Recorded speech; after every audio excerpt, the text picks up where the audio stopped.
I'm Caroline Donovan, 38, and I climbed through the ranks with nothing but grit, discipline, and zero shortcuts. For years, I followed my father's lead, served under him, covered for him, and gave everything to prove I was worthy of the uniform. But when he humiliated me in front of our entire unit and stripped me of command, I made a decision that rewrote both our careers. Ever been dismissed or betrayed by the one person you were trying to make proud? Tell me your story in the comments. You're not alone. Before we dive in, let me know where you're watching from. And if you've ever had to earn back your voice after someone tried to silence it, hit like and subscribe.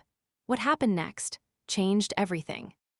My name is Caroline Donovan, and I've worn a uniform since I was 18. But the truth is, I started training long before that. My father, Colonel Richard Donovan, didn't raise me like a daughter. He raised me like a recruit. Orders, expectations, discipline, that was our family language. There were no bedtime stories, no soft moments, just checklists. Wake at 500, make your bed to regulation, speak when spoken to. I thought it was normal. We moved every 2 to 3 years. My mother adapted with a silent kind of resignation. She ironed his uniforms, kept the house in order, smiled at base socials. I don't remember her raising her voice once. My older brother, James, enlisted straight out of high school, but he only lasted 3 years. After an injury during a training exercise, he left the military and started working in logistics. My father never said it out loud, but we all felt the disappointment. James became the name he rarely mentioned. That left me, the youngest, the quiet one. I wasn't the natural choice for a military path, at least not from the outside. I wasn't loud, I didn't bark commands or crave attention. But I watched. I studied everything, how my father walked through a room, how other officers reacted to him, how authority worked. I understood early that admiration wasn't given, it was won, and I wanted his. He never said I should enlist, not directly. But when I was 16, he handed me a copy of the U.S. Military Academy brochure with my breakfast one morning. "Good school," was all he said. I nodded like I hadn't already dog-eared the same brochure in private, studying the required GPA, the physical training scores, the nomination process. I knew what it would take. I made it my entire life. By senior year of high school, I could outpace most of the boys in my class during runs. I kept a 4 GPA and volunteered at the local VA hospital on weekends. My nomination came from a retired general who served with my father in the Gulf War. "Colonel Donovan speaks highly of you," he said during our interview. I remember wanting to ask when, because I'd never heard those words myself. The day I got my acceptance letter to West Point, I left it on the kitchen counter before heading to my after-school shift. When I came back, it was gone. I waited all evening for him to say something. He didn't. But the next morning, there was a new watch on my place at the table. Military issue. Engraved on the back, earn it. It wasn't a congratulations, but it was something. I graduated in the top 10% of my class and was commissioned into the Army. My first assignment was overseas in Germany, where I served in intelligence. I spent long nights decoding field reports and briefing senior officers who often mistook me for someone's aide. My father never asked how I liked it.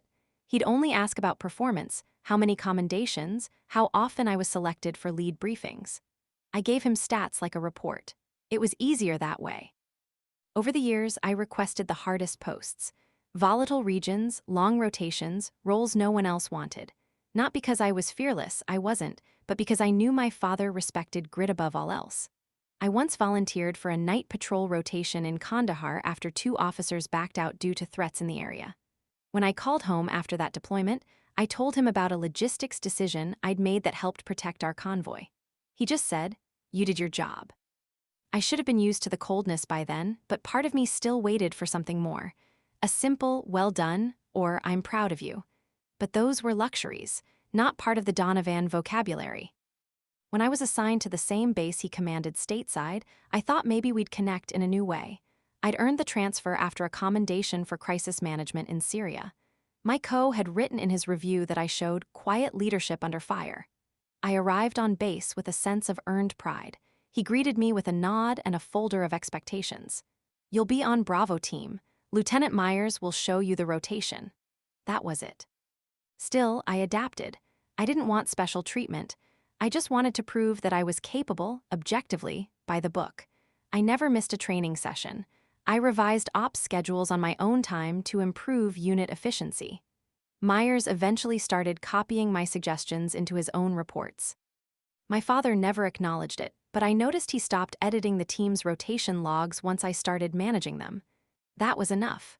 Small victories. My uniform was always perfect. My boots polished. I ran with the squad in the mornings, trained with them in the evenings, and when I had downtime, I studied Intel strategy manuals, preparing for the next opportunity. One evening, he called me into his office after a base readiness review. "You need to be tougher on your squad," he said, not looking up from his paperwork. "They're too comfortable." I bit my tongue. We had just received a commendation from Central Command for unit cohesion and performance. But I nodded and left without arguing. That was the rule. You never questioned the colonel, not even when you were his daughter. I used to wonder what it might have been like to have a regular father. The kind who asks how you're sleeping if you're eating enough. But in our world, asking was weakness. Comfort was indulgent. I learned early that silence could be power. So I stayed silent and kept climbing. By the time I turned 28, I was up for promotion to captain. I'd earned every mark, performance, senior officer recommendations, fieldwork evaluations. During the formal review, my father wasn't part of the panel, but I knew he had influence. His opinion carried weight whether he voiced it or not. I remember walking past him in the hall the day the decisions were being finalized. He didn't stop, just gave me a brief nod. No luck, no encouragement, just the silent understanding that I'd better be good enough. Because if I wasn't, it wouldn't reflect poorly on me, it would reflect on him. Still, I waited for his acknowledgement, even just a word when the promotion orders came through. But the message came from my not him. "Congratulations, Captain Donovan. Report at 800 Monday for reassignment prep." I had 10 minutes to absorb it before my father called me into his office. He looked me over, calm, unreadable. "New assignment, S coming in, overseas." He slid a file across the desk without making eye contact. "You'll be in charge of logistics and operations coordination. It's high pressure. Don't make mistakes." I waited for a smile, for a small sign that maybe he was proud. Instead, he added, "We'll expect weekly reports. Don't forget who you represent." I left his office knowing I had earned the rank. But somehow, it still felt like I was waiting for permission to be proud of myself. Looking back now, I understand what that moment really meant.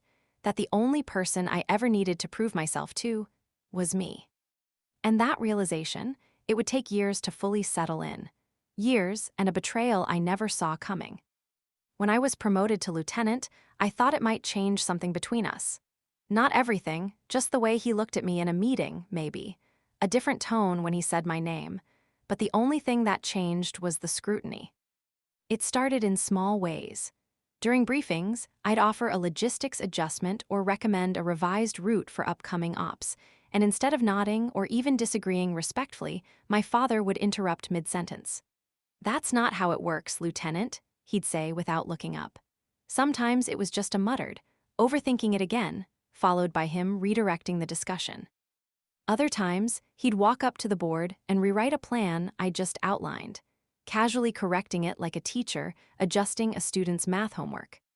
At first, I told myself he was testing me, maybe trying to push me harder than the rest of the officers, but the pattern kept repeating. In private, there were no discussions. No, here's how you could improve. Just public corrections. I started double and triple checking every plan, every movement order. I rehearsed briefings like speeches, but it didn't matter. Somehow, the result was always the same. Either I was being too cautious or not cautious enough, too technical or too hands-off. Then Captain Myers arrived. He transferred in from a southern base with a reputation for being aggressive and tactical, charismatic in a loud, attention-seeking way. The kind of officer who slapped backs and told long, embellished stories in the mess hall. Within a week, he was attached to our strategic operations group, and within 2 weeks, he was leading missions I'd been preparing for. I had more experience. I knew the terrain better. I'd built the intel reports Myers was now briefing with. But every time I asked why he was selected over me, I got a version of the same answer. "He's got more instinct," my father said one afternoon when I asked about a reassignment that placed Myers in charge of the joint exercise I'd been managing for 6 weeks. "You're too cautious. Leadership requires quick judgment." I stood there in his office, holding the revised orders. He didn't even look up, just signed the paperwork and reached for the next folder. I wanted to believe it was about merit. Maybe Myers really did have a skill I didn't. But then I started noticing the way things shifted whenever the two of them were in the same room. My father laughed more. He actually laughed at Myers, dumb stories about growing up in Texas and throwing firecrackers into lakes. He invited him to closed-door briefings, impromptu meals with visiting brass. I'd walk past their office and hear the low murmur of conversation and shared jokes. One night, I stayed late running through readiness reports after a supply delay. It was past 2100 and the base was mostly quiet. On my way out, I passed the officers' lounge and saw the two of them sitting inside with a few others. Myers caught my eye and lifted his glass. My father didn't even glance up. I kept walking.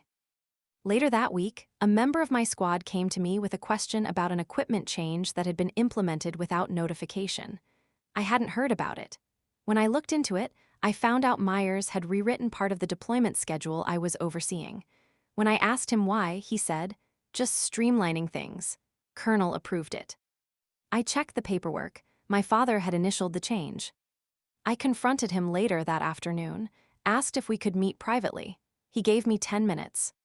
"Sir," I said, trying to keep my voice neutral, "I'd appreciate being informed if someone's overriding my deployment plans, especially when I'm the designated officer in charge." He didn't look at me right away, just flipped through the open binder in front of him. "You were taking too long." Myers moved it forward. I had it scheduled around vehicle availability and crew rotation limits. He adjusted for speed. It worked. But the convoy returned with 2 damaged transports and an exhausted medical team. He closed the folder. "Then adjust your assumptions next time." That was it. No discussion. No acknowledgement that the entire exercise had been designed by me, refined for safety and long-term sustainability. None of it mattered because Myers had done it faster. I walked out of that office and realized something I hadn't been willing to admit until that moment. My father wasn't testing me. He was replacing me. After that, I started keeping records. Not because I planned to report anything, I wasn't ready for that, but because I needed to know I wasn't imagining it. Emails Myers forwarded to higher command without copying me. Performance reviews my father delayed submitting. Opportunities he rerouted. One afternoon, I passed the tactical board and saw a new ops map laid out. It was my plan, my notes, my route structure. But the signature at the bottom wasn't mine. It was Myers. I confronted him in the hallway. "That's my intel summary," I said, voice low enough not to draw attention. He grinned like it was a game. "You left it on the shared drive. Didn't think you'd mind if I used it." "I do mind. You didn't credit the source."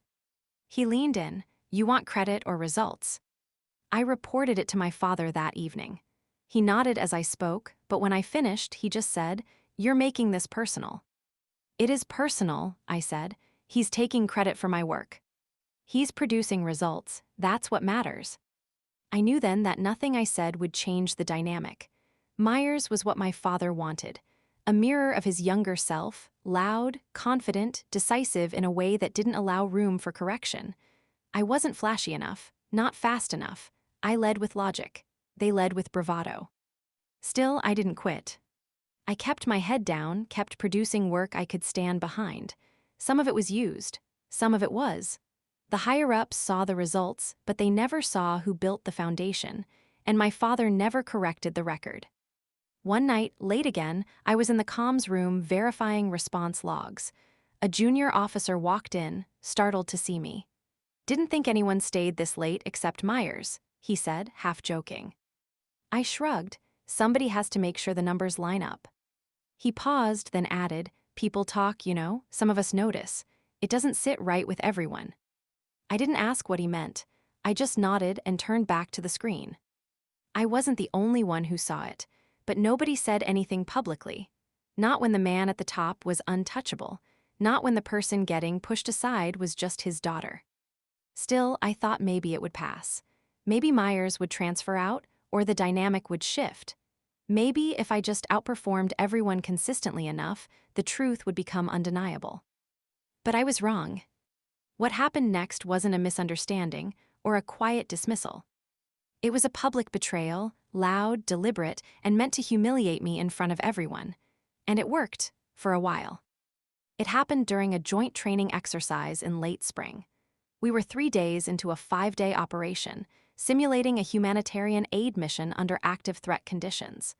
I had coordinated the scenario rotations, timing, terrain, and personnel movement plans down to the minute. The mission required synchronization between 3 squads and an incoming supply convoy scheduled to arrive at 400. Everything was moving on schedule until Squad Delta reported a mechanical issue en route. A transport axle snapped on uneven ground, leaving them immobilized 2 miles from the rendezvous point. They had no visibility and limited comms. Their medic, a second-year recruit, had radioed in with concern about 2 soldiers showing early signs of heat exhaustion. It wasn't a real crisis. We were still in simulation mode, but the terrain was unforgiving and the timing mattered. The simulated enemy force was scheduled to hit their area in under 45 minutes. I had 2 options. Push the timeline forward as planned and risk Delta Squad failing their defensive response due to fatigue and positioning, or delay the hit, reroute the simulated threat slightly, and give the squad time to recover and relocate. I delayed. 10 minutes, that's all I adjusted. I filed a time-stamped modification to the training command, noting the environmental condition and squad status. I stayed with the comms team to monitor the shift, ensuring it wouldn't compromise the exercise integrity. It didn't. In fact, Delta Squad executed one of the strongest defensive responses in the entire exercise. Their debrief scored highest for strategic cohesion and crisis adaptation. The entire simulation was deemed a success. But 2 days later, I was summoned to the command office. No reason given. When I entered the room, Myers was already seated. My father sat at the head of the table, reading over a thin folder. Across from them sat Captain Rivas from Internal Review. I remember the pause when I stepped inside. Myers didn't meet my eyes. Rivas gave me a brief nod. My father didn't even look up at first. "Lieutenant Donovan," he said after a moment, "you're here to respond to a report of procedural insubordination." I didn't speak right away. I looked at Myers, then back at my father. "What report?"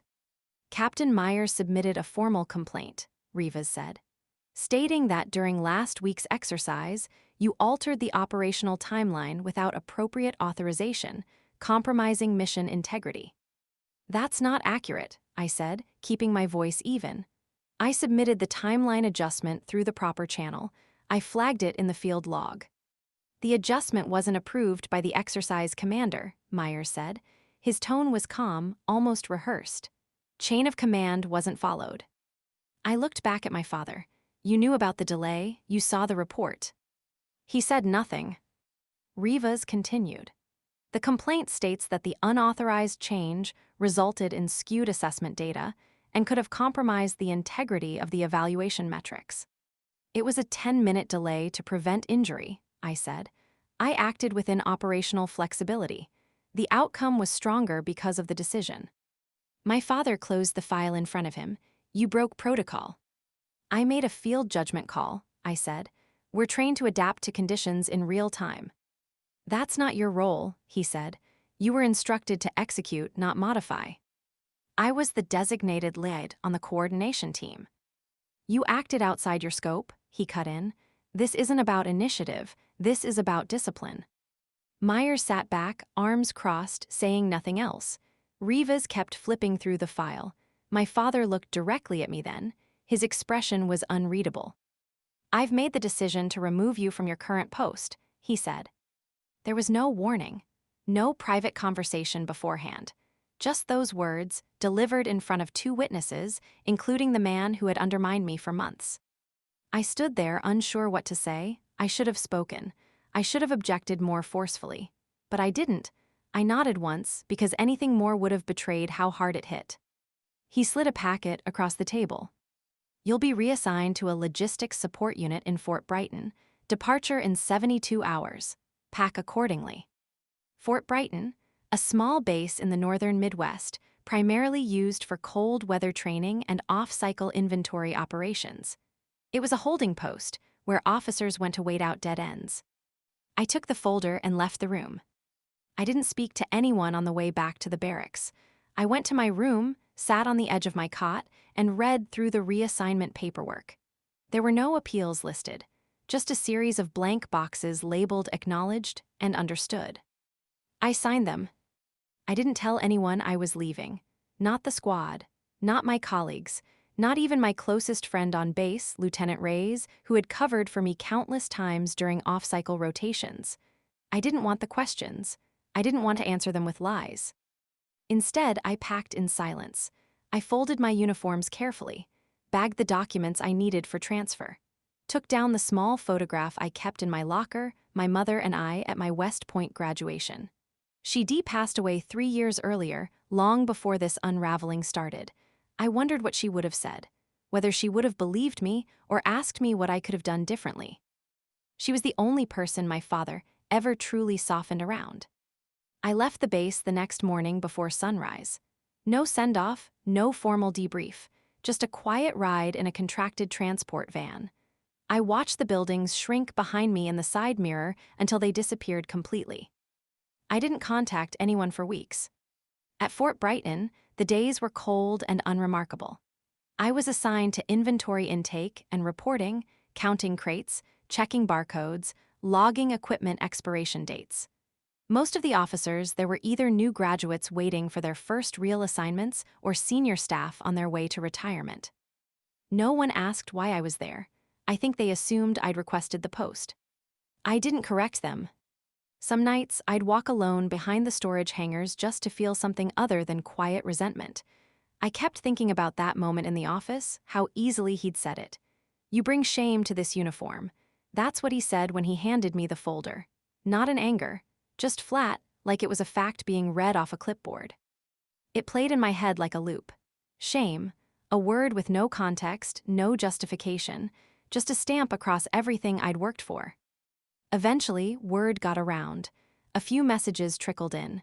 Reyes sent a short note through secure channel, "Heard what happened. It wasn't right. You don't deserve this." I didn't reply. I wasn't ready. I didn't know if I ever would be. Weeks turned into months. I did the work. I kept my reports perfect. No errors, no excuses, just numbers and neat columns and signed manifests. I figured that was the safest place to stay invisible. No one promotes from Fort Brighton, but no one looks too closely either. Still, I wasn't done, not really.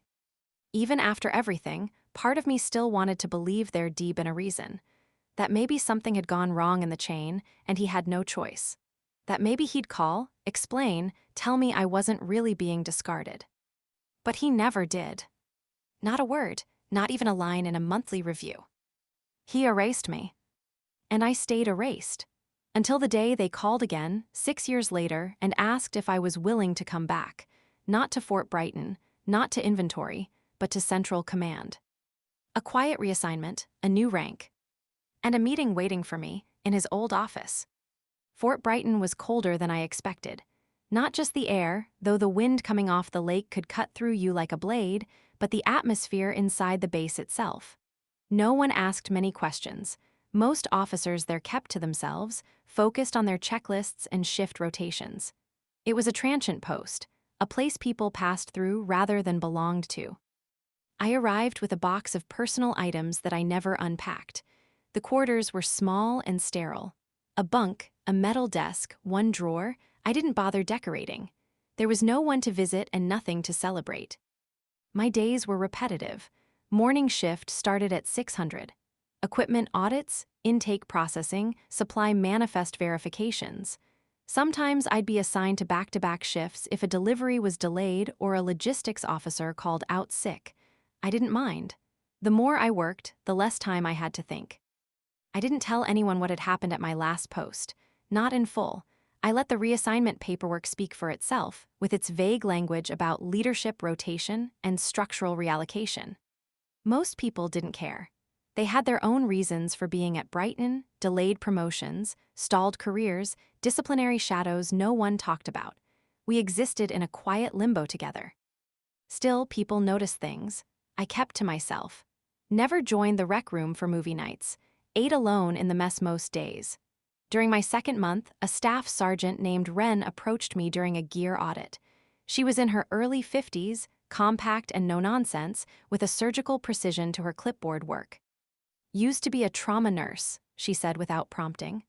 "Army picked me up for field stabilization, then rotated me here when my back went out. Now I count boxes." I nodded, unsure what she wanted. "You're a hard one to read," she added, watching me sort medical packs. "Quiet, sharp, not green, but you act like you're on probation." I didn't respond, just kept folding inventory sheets. She set her pen down. "I've seen officers show up here with the look you have. Like someone lit their whole record on fire and sent them here to sift through the ashes." I looked up finally. She didn't ask, but her eyes were direct, waiting. I said only, "I made a judgment call. It cost me my post." She nodded slowly, like that explained everything. Maybe it did. "Sometimes people can't handle their kids outranking them," she said after a beat. "Especially if the uniform means more to them than the person inside it." I didn't answer, she didn't push. We went back to sorting. I thought about quitting more than once. Not because I couldn't handle the work, I could. It was the silence. The way everything I'd built, every hour I'd spent proving myself, had disappeared in a single decision I still stood by. I'd done the right thing, but the right thing hadn't mattered. Not to the man whose approval I'd been chasing my whole life. The part that stayed with me wasn't even the reassignment. It was the look on his face when he said it, "You bring shame to this uniform," like I was a mistake he'd been waiting to correct. I replayed that moment every night during those first few weeks. The way he didn't flinch. The way Myers watched with thinly veiled satisfaction. No room for doubt. No hint of conflict. Eventually, the sting dulled. It didn't disappear, but it stopped controlling me. I buried myself in the work. I volunteered for additional certifications. Cold weather supply chain management, emergency distribution logistics, hazardous material handling. I figured if I couldn't climb through rank, I'd climb through capability, make myself undeniable in a different way. By month 5, I was training incoming logistics officers. Most were fresh out of basic, still unsure how to organize their time or manage personnel requests. I taught them how to read field orders properly, how to anticipate shortages before they became problems, how to request reroutes without drawing unwanted attention. I didn't talk about leadership philosophy. I just demonstrated what consistency looked like, what accountability felt like when no one was watching. Some of them caught on quickly, others didn't. I let their performance speak for itself. I didn't play favorites. I didn't micromanage. I corrected errors quietly, without embarrassment, and praised good work without making it theatrical. It occurred to me more than once that I was becoming the kind of leader I'd wished for. Calm, steady, uninterested in politics or optics, just focused on the job. Wren started requesting me specifically for joint audits, said I had an eye for detail. Once, she handed me a cup of stale coffee in the supply bay and said, "If I were 20 years younger, I'd have followed you into any deployment." It caught me off guard. No one had said something like that before, not without an agenda. I thanked her quietly and went back to work. I didn't hear from my father, not once. No email, no inquiry. I wasn't sure if he'd scrubbed my name from every record or if he just didn't care. Either way, the silence was familiar. I'd lived in it for years. But something shifted around month 7. A visiting inspector from Central Command observed one of our training rotations. He watched the team I'd trained handle a complex delivery scenario, miscounted units, faulty equipment tags, communication delays.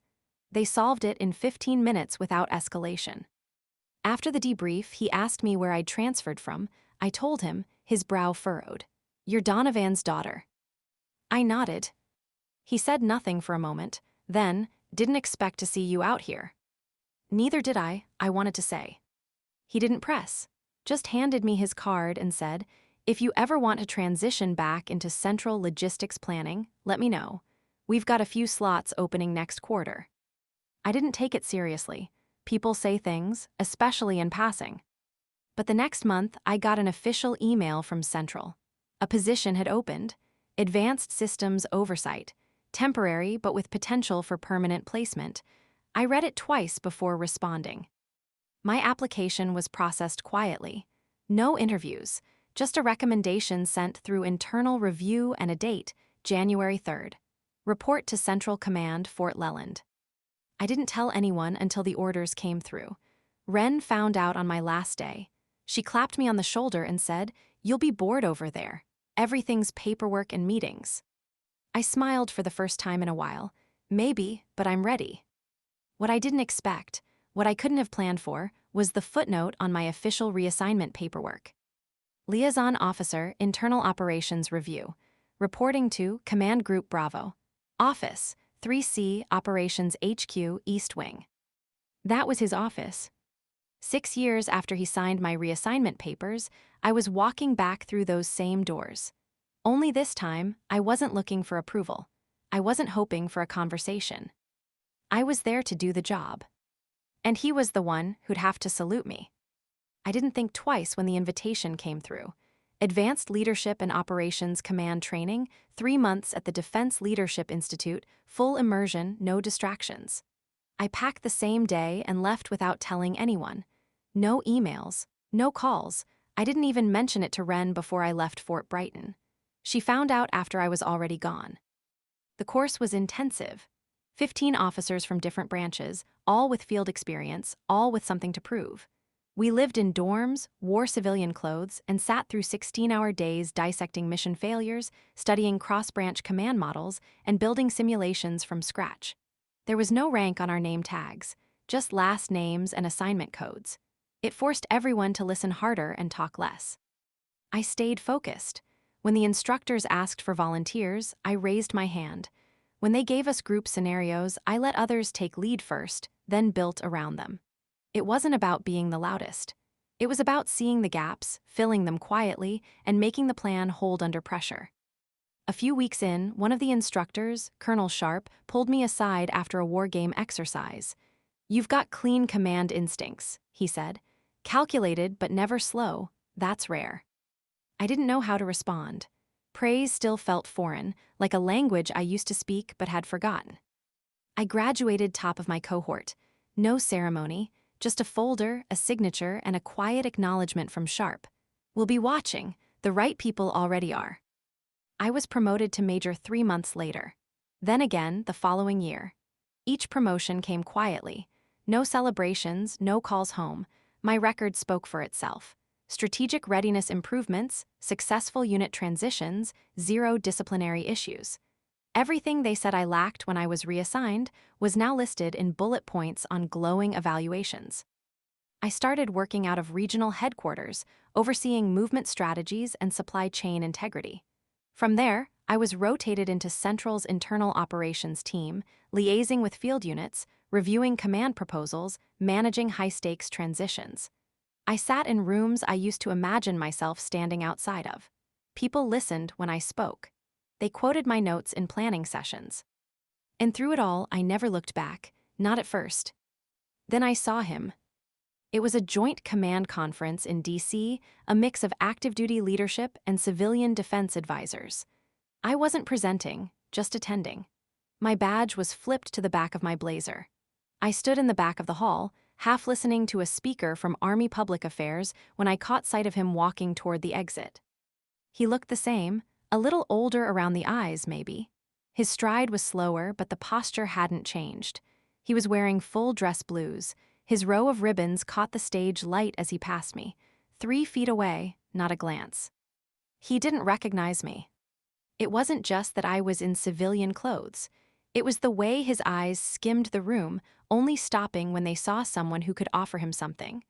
I wasn't on his radar, not anymore. I let him walk by. I didn't speak. I didn't shift. I let the silence do the work. After that, it happened more often. I'd read internal reports and see his name attached to operations that needed oversight. One of my audits uncovered procurement delays tied to a unit under his jurisdiction. I flagged it like any other. Neutral tone, no emotion. A month later, the unit was placed under internal review. I didn't ask for that, but I didn't object either. Around that time, I was tapped for reassignment again, this time back to Command Group Bravo. It was a lateral move, officially, but everyone knew what it meant. That group reported directly to the top. It was the last stop before you started shaping policy instead of following it. I said yes before they finished explaining the details. When the orders arrived, I read the office designation twice. 3C, Operations HQ, East Wing, that was his floor. I hadn't seen it since the day I left with a folder in my hand and his words still echoing. They assigned me a staff sergeant and 2 junior aides. I didn't ask for them. They just showed up with my welcome packet and clearance codes. 3 days later, I reported in. I walked the hallway like a visitor. The floor hadn't changed. Same gray tiles, same buzzing overhead lights. I passed a familiar glass case with unit commendations and photos from a rotation I'd helped design, Myers' name still printed under one of them. I kept walking. At the end of the corridor, I reached the office. My office. The door was closed. I knocked once and waited. When it opened, I saw him. He wasn't in uniform. Khakis and a dark shirt, sleeves rolled up. His eyes flicked to my badge, then back to my face. He froze. It took him longer than I expected to speak. "You're here," he said. I didn't answer. He looked at the door behind me. "They assigned you to this post." "Yes," I said, "as of this morning." He nodded slowly. "You're not just passing through." I held up the orders. Permanent assignment, command liaison. He opened his mouth like he was about to say something else, but nothing came out. Just a pause, then another. I stepped past him into the office. The desk was empty, the walls had been cleared. No family photos, no signs of him. "This isn't your office anymore?" I asked. He shook his head. "I turned it over last week. They didn't say who was replacing me." I looked around once, set my folder down on the desk. "I'll need access to the readiness metrics by end of week," I said, "and the legacy transition files." He nodded, still quiet. "I'll have Sergeant Lee send over the file list," I added, "unless there's anything you think I should prioritize." He didn't respond right away. Just stood there, watching me like he was waiting for a cue or an invitation. I didn't offer one. Finally, he said, "I've heard things about your work. You've made a name for yourself." I didn't do it for recognition. "No," he said, "I know." There was a long pause between us. He took one step back toward the door. "If you need anything, guidance, transition support." "I know where to find you," I said. That stopped him, not because it was sharp. It was, but because it left nothing else to say. He left without another word. I sat down and logged into the terminal. My name was already in the system. Rank, Lieutenant Colonel. Title, Liaison Officer, Group Bravo. Status, active. There was a list of files already waiting. I read the first one 3 times before moving on. That night, I got dinner alone. No ceremony, no one cheering. Just me, a bowl of rehydrated pasta, and the quiet hum of a base cafeteria I now outdrank half of. I didn't call anyone to tell them what happened. But I wrote Ren a short message before bed. "You were right, everything's paperwork and meetings. Still, it feels good." She replied with one line. "Make it yours." So I did. The promotion wasn't loud. It came through a secure message on a Tuesday afternoon, Central Command, full clearance, policy, and oversight assignment. I was to report in 2 weeks. No announcement, no ceremony, just a timestamp and a file path. I packed up my office that evening. Quietly. I'd only been in that space for a year, but it had changed everything. I left the walls blank, didn't leave a note.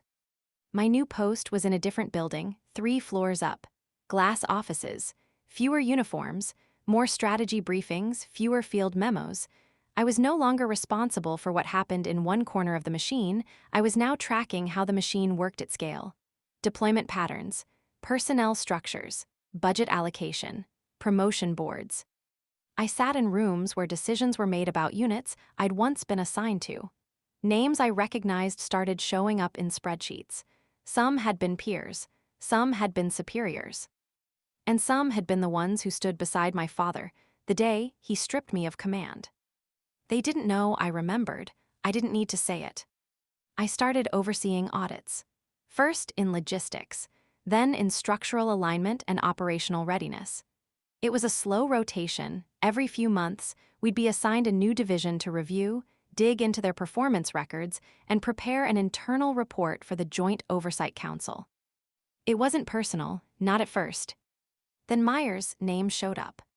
The incident report came from a base in Nevada.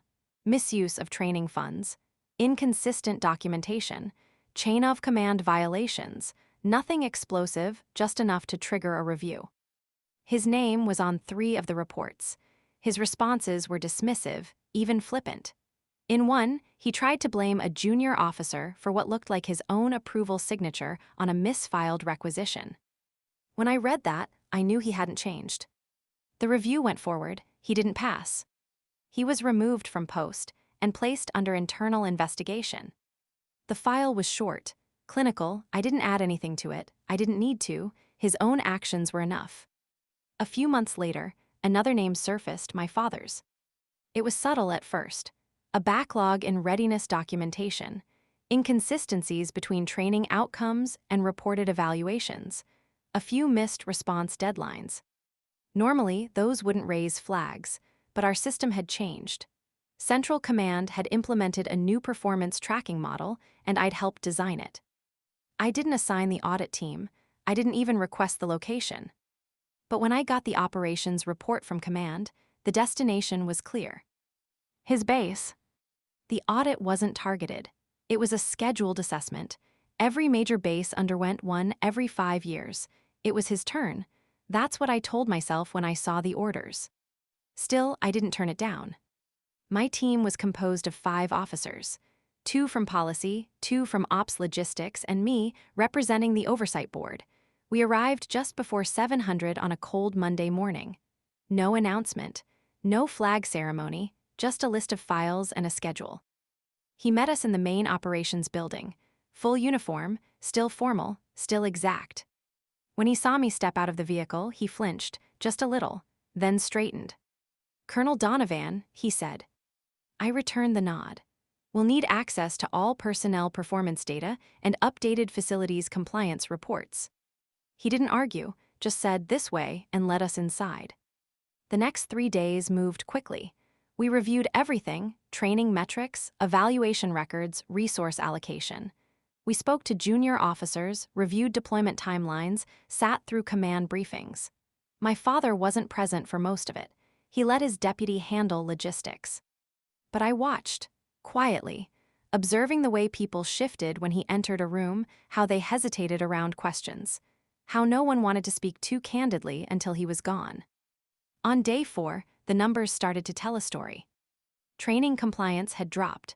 Evaluation scores were inflated. There were inconsistencies between squad readiness logs and actual performance drills. It wasn't sabotage, it was something else: neglect, fatigue, a system that had stopped adapting. That evening, after the others had left for the day, I stayed behind. I asked for access to his old field reports. He brought them to me himself. A manila folder, no words, just placed it on the desk and stood there. I didn't open it right away. "You knew we were coming," I said. He nodded. "You could have prepared the numbers better, cleaned up the files." Another pause. "I thought about it," he said, "but that's not how you do things." It was the first thing he'd said that sounded like he'd been paying attention. He looked around the office. When I started, this place ran on discipline. We kept it lean, no fluff, just results. I waited.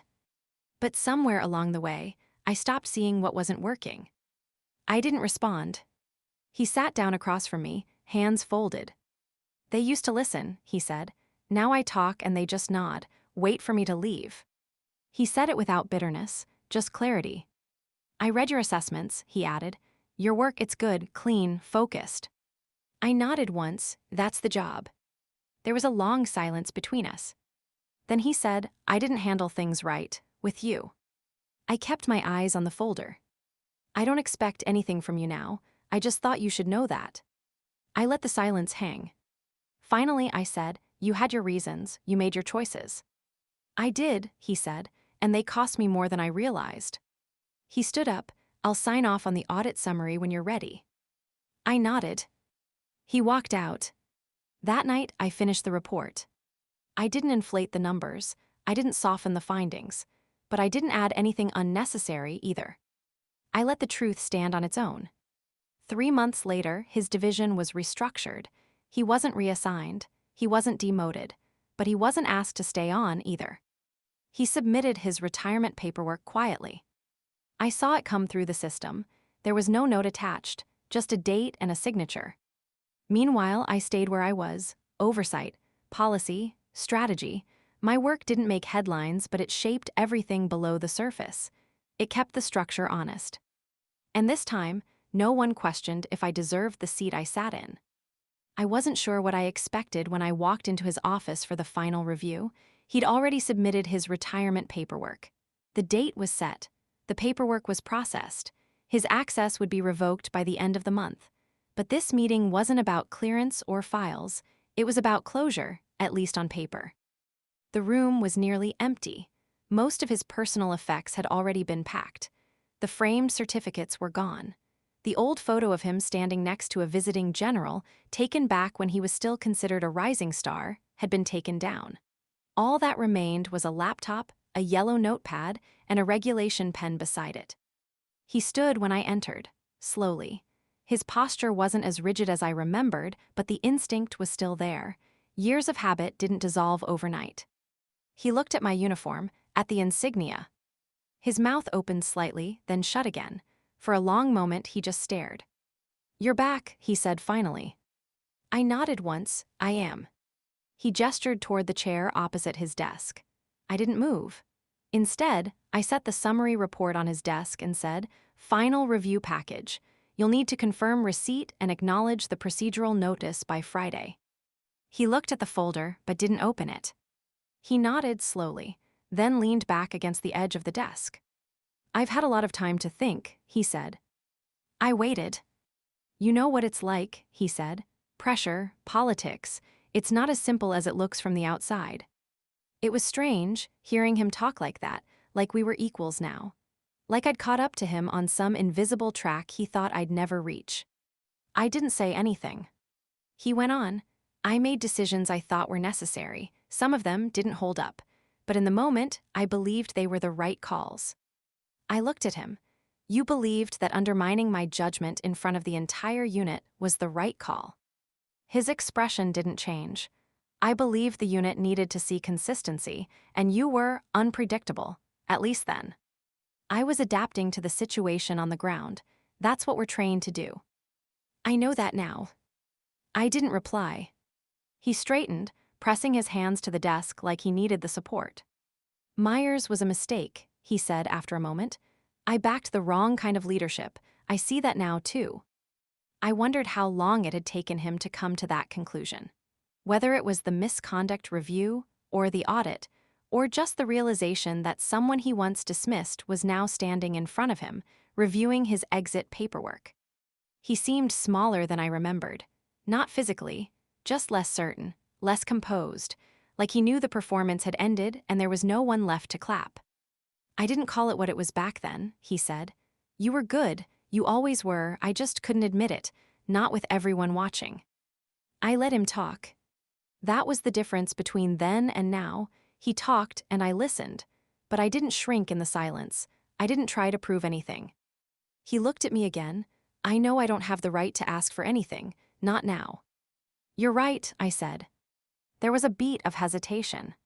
He didn't look away. "I just want you to know, I'm proud of what you've done." It landed in the room like a paperweight, heavy but not dramatic, just unexpected. I didn't smile, I didn't thank him. I said, "That's not why I'm here." He nodded again, slower this time. "I'm not here for revenge," I added. "I'm doing the job I was once told I wasn't fit for, that's all." He swallowed, his jaw tightened slightly, but he didn't argue. He reached for the folder, opened it, flipped through the pages. I waited as he signed each line, his handwriting as stiff and exact as it had always been. When he was done, he closed the folder and pushed it back toward me. "I won't hold you up," he said. I stood still for a moment, looking at him, not as the father who had shamed me in front of a unit, not as the officer who'd stripped me of command, just as a man at the end of a long, complicated career, one he'd built on certainty and command, only to watch it erode under the weight of decisions he couldn't walk back. He didn't ask for forgiveness, and I wouldn't have offered it. But I saw something in him I hadn't before. Not remorse exactly, but recognition. He knew what he'd lost. I took the folder. "Your access will close out on the 31st, I said. "You'll receive a final transition report by mail." He nodded. "Take care of yourself," I said, turning toward the door. He didn't reply. I didn't expect him to. That was our last conversation. I heard he left the base quietly. No ceremony, no retirement party, just an early morning departure and an unlisted forwarding address. There was no email afterward, no letter, no "I've been thinking." But that didn't matter. I didn't need closure from him, not anymore. The part of me that used to crave his approval, used to count how many times he said, "Good job," in a year, was long gone. I'd stopped chasing something he never intended to give. Now I gave it to others, officers who reminded me of who I used to be. Sharp, cautious, overlooked. I trained them, promoted them, protected their names when the wrong person tried to erase their contributions. That was the legacy I was building. Not in opposition to him, but because I knew what it felt like to be on the other side. And I refused to let that cycle continue. It's been 2 years since that final conversation. 2 years since I watched him sign his own exit papers, hand me the folder, and walk away from the only identity he ever truly trusted. I don't know where he lives now. I've heard things. He bought property in the Carolinas, spends most of his time on a fishing boat. Retired life. Detached from the chain of command he once controlled like it was an extension of himself. There was no announcement, no base-wide email, no farewell ceremony, just a line item on the transition log and an empty office where his nameplate used to be. I still serve. My rank is higher now. I've moved out of operations oversight and into strategic development. A different kind of responsibility. Less about fixing what's broken, more about building something that doesn't need fixing. I sit in rooms that decide not just who leads, but how. What kind of leadership gets prioritized? What kind gets phased out? There's something strange about becoming the person who rewrites the structure that once failed you. It's not revenge. It's correction. It's putting weight back where it belongs. I've mentored a few officers who remind me of myself at the start. Too sharp for their own good, a little too direct, not always political enough to climb. I pull them aside when the moment's right. Ask what they need. Tell them what I never heard, that their instincts aren't the problem. That sometimes leadership doesn't look like command, it looks like consistency, integrity, restraint. There's one captain I keep close tabs on, Alejandra Cruz. Logistics background, fluent in 3 languages, zero tolerance for wasted time. When she walked into her first planning meeting last year, one of the colonels spoke over her twice before she finished her opening sentence. I watched the whole thing happen in real time. When the meeting ended, I asked her to stay behind. She thought she was in trouble. "You handled yourself well," I said. "Next time, don't wait for the floor, take it." She didn't say much, just nodded once, the same way I used to. Since then, I've seen her grow. She leads her unit cleanly. No drama, no power plays, just discipline and follow-through. I put her in for a commendation last quarter. It cleared without pushback. Small things like that used to feel like victories. Now, they just feel like how it should have always worked. I don't talk much about what happened. Not in detail. People know the broad strokes. There's always someone who's read the reassignment logs or pieced together the audit trail. But I don't give speeches. I don't tell stories. Still, once in a while, someone will ask, usually in the quiet, in-between moments, like walking between buildings or sitting with coffee during long debrief days. "How'd you learn to lead under pressure?" I never lie, but I don't elaborate. I just say, by surviving the wrong kind of leadership first. It lands the way it's supposed to, enough weight to matter, not enough to invite pity. That's all I ever wanted, to let what happened shape the system, not define me inside of it. And truthfully, I think that's where the justice came from. Not from confrontation. Not from apologies. It came the moment I walked into his old office. The same one where he once told me I brought shame to the uniform, and watched him stand.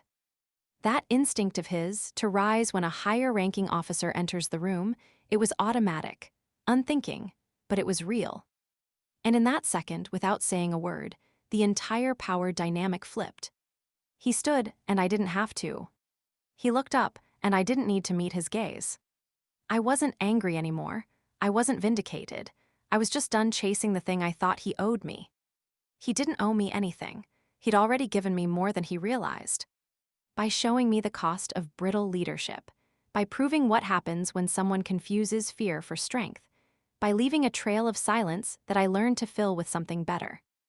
I built my legacy on the opposite of what he left behind. And that, more than anything, is what matters. I still carry my mother's photo in my locker, same one from my graduation day. She's smiling, her arm around me, sun in our eyes. I think about her sometimes when I have to write tough evaluations or deliver hard news. She never wore the uniform, but she understood what it meant to stand behind someone without needing to stand in front of them. Maybe that's what leadership is, not visibility, not control, just showing up, making space. Some nights I stay late, walking the halls when the lights are dim and the offices are quiet. The building always feels different after hours, less formal, more honest. I passed the display wall recently, the one where we rotate legacy commendations and photos of past commanders. His portrait used to be up there. It's not anymore. Not because I asked for it to be taken down, just because it aged out. The cycle moved forward. New names, new faces. But mine's up there now, tucked between two retired colonels, both known for restructuring outdated protocols and streamlining base-level mobility programs.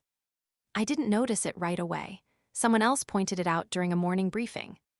When I saw it, I didn't feel pride. I felt quiet. It's a strange thing. Realizing your story became part of a system you once thought would bury you. I thought I was finished when he reassigned me. I thought the door had shut permanently. But sometimes the door you get pushed out of is the same one you come back through, just not the way they expected. So no, justice didn't come loud. It came the day I walked into his office, and he stood up. What would you have done in my place? Would you have confronted him or stayed silent like I did? And do you think some people only respect you once they lose their power? If this story hit close to home, drop a comment below. I read everyone. Don't forget to like, subscribe, and share this with someone who needs to hear it. More real stories are on the way.